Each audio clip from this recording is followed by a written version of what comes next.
Welcome to Binge or Bin, a first impression show where I talk about games new and old and decide whether they're worth binging or throwing into the bin. For today's episode, we're talking about 2023 survival crafting game Lord of the Rings: Return to Moria. Overall, I honestly think this game's really good. So even though I only played it for about an hour, I really enjoyed running around, exploring the world. Had a lot to keep me engaged with, and also had a nice little bit of puzzles for me to enjoy. Overall, I honestly was not too, not to say interested, but I just wasn't too, I guess I wasn't as excited to play this game because, I don't know, I feel like I'm low-key a little fatigued from survival crafting games. I know people love them, and I'm excited to, get into things like Palworld 1.0. But then I started playing it, and honestly, I got hooked. It started with exploring for statues, and then next thing I know, I'm mining. Then you wander around and you just see shit like this, where it's like, dude, there's a broken ass forge. You can go get parts to fix it. And or when I was running around and the goblins were scouting out my base and disappearing when I try to hit them, and they'd go pshoo. And then after 3 days, they attacked me at night and forced me to have a combat encounter. So overall, I just thought I really liked the progression because it gave me time to prepare, while also forcing me to feel imminent threat, which I really liked. Because I didn't want, I felt like this danger where if I moved too far away, then they would attack my base and destroy all the work that I'd put in. But at the same time, I feel like I needed to explore, and so it gave a sense of urgency that I feel like I haven't felt in a survival crafting game where they're like, ah, fuck, you're getting attacked by bandits, brother. Just randomly.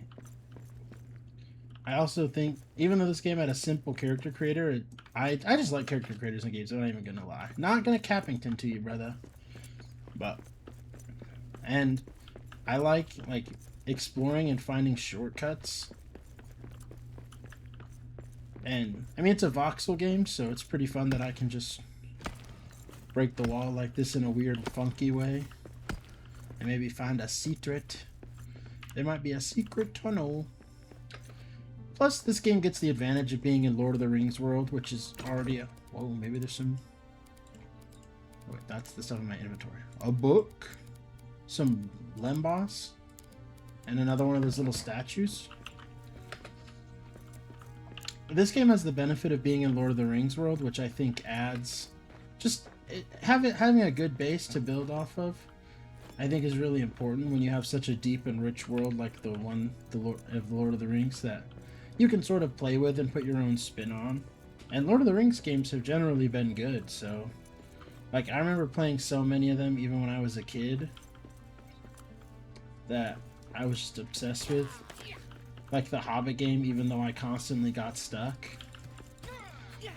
Plus, they took from Souls combat, so the combat feels responsive, meaty, and nice. It has a lock-on.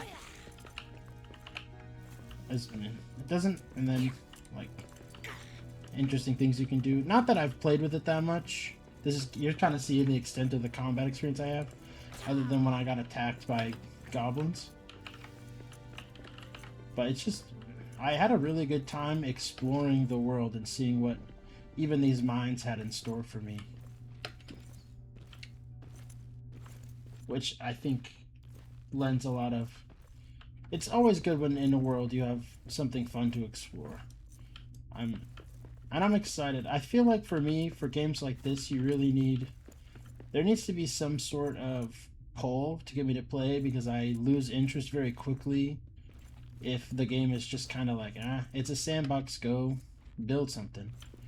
I think it's why, Minecraft, even though I've put hundreds and hundreds of hours into Minecraft, it does, I'm happy that they added the Ender Dragon and all of the late games, goals to work through, because when it was just go build some shit, I got so bored, man.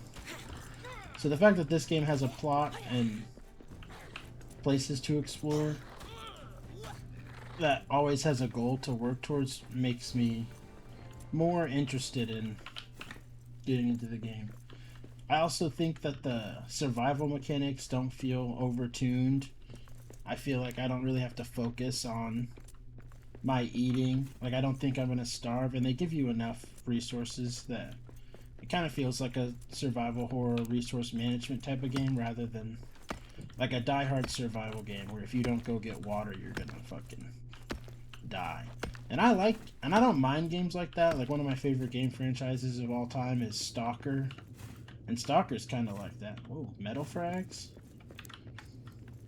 So it's not that that's a bad thing, but in a game where they primarily want you to explore and play, I think it's good that they're not crazy. And plus, you're just a little guy, man. That's really all you are, is a little guy. Which I think is nice.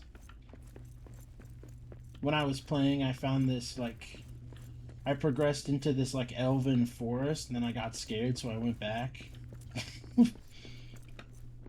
But there's enough intrigue. What the hell is this purple? Is this gonna hurt me? Am I gonna get... Ooh, I'm hurt. I'm gonna get hurt if I sip in the fart. Ah!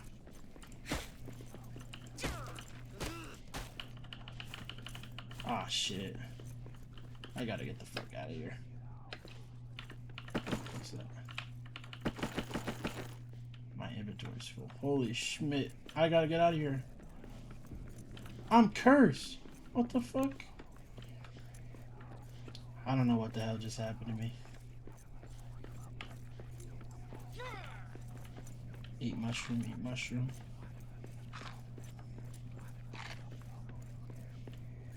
Holy shit. I found magic. Oh, here was that elven forest.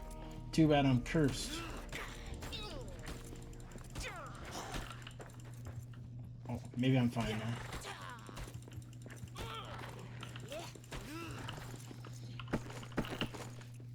Overall, I'm just gonna spend a little bit more time exploring. I think I just am interested in, like, I don't know, look at how pretty this game looks. For having graphics that could, this game feels like it could run on almost any PC. Maybe it's CPU intensive. I don't know. My rig's kind of cracked. But overall, I just think this game has a beautiful art direction. And I think at the end of the day, the bottom line is that this game's fun. It's fun to play. It's fun to explore. There's a bear and I'm scared.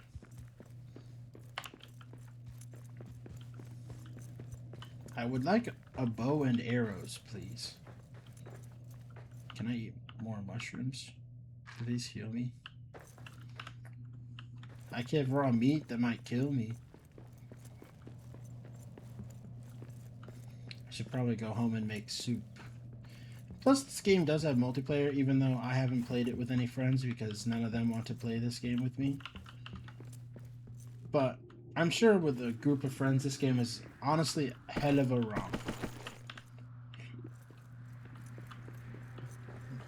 This game kind of reminds me of a more polished Outward.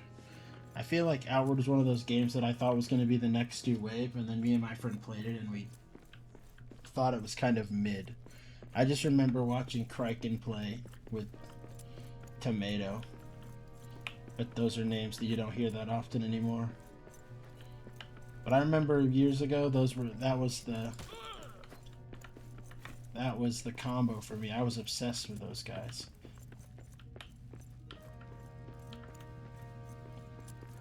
But overall, this game, to me, gets a low-key, not even a low-key, this game high-key gets a crazy binge. Because I think it's... I would come back and boot this game back up. I mean, I haven't since, but I haven't really had... I've been too busy working on other projects, man.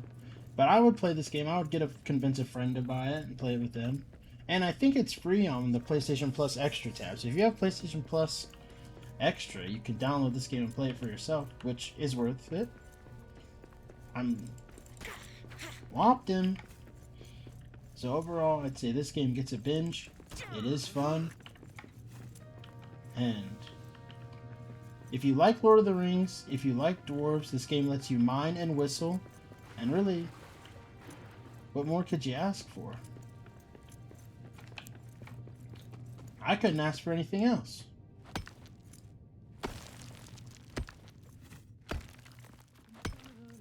Like, look. Make me the perfect miner, cleave her straight from the core.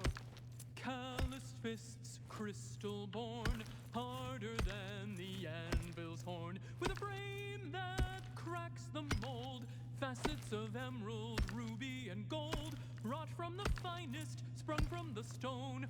Opal the iris, silver the bone.